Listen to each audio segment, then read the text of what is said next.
Shalom Bapak Ibu, hari ini kita belajar dari Amsal 12 ayat yang ke-22. Demikian firman Tuhan.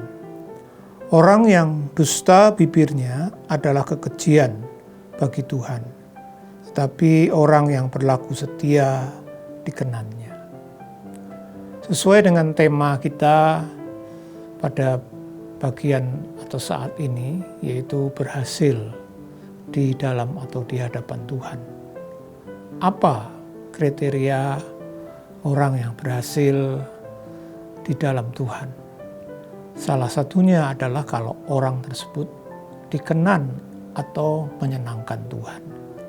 Tadi kita baca dikatakan, tetapi orang yang berlaku setia dikenannya, menyenangkannya.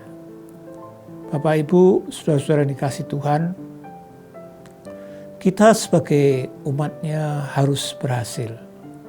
Keberhasilan kita ditandai dengan kita memperkenan hati Tuhan.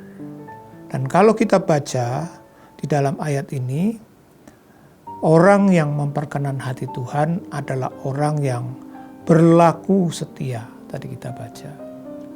Nah, kata setia di dalam bahasa aslinya Ibrani itu disebut emunah. Nah, emunah sendiri memiliki beberapa arti. Maka dari itu beberapa versi terjemahan juga memiliki pemahaman atau pengertian yang sedikit berbeda. Misalnya dalam bahasa Indonesia sehari-hari, sesuai dengan kata emunah, itu kata setia diterjemahkan sebagai jujur. Lalu dalam terjemahan atau versi Alkitab Firman Allah yang hidup, kata emunah itu dipakai atau diterjemahkan sebagai memegang janji. Kemudian dalam Selabir, ini salah satu versi terjemahan, kata emunah diterjemahkan sebagai melakukan yang benar. Sedangkan dalam yang literal translation, kata emunah itu diterjemahkan sebagai teguh. Meskipun memiliki arti yang berbeda-beda satu sama lain, namun terjemahan-terjemahan tersebut sangat terkait dengan perilaku setia. Orang yang setia pasti adalah orang yang jujur. Orang yang setia itu dibuktikan dengan melakukan yang benar. Orang yang setia adalah orang yang memegang janji. Lalu juga orang yang setia adalah orang yang jujur. Namun orang setia juga adalah orang yang teguh, yang bisa terus tegak berdiri sampai kepada akhirnya. Nah, inilah orang-orang yang memperkenan hati Tuhan.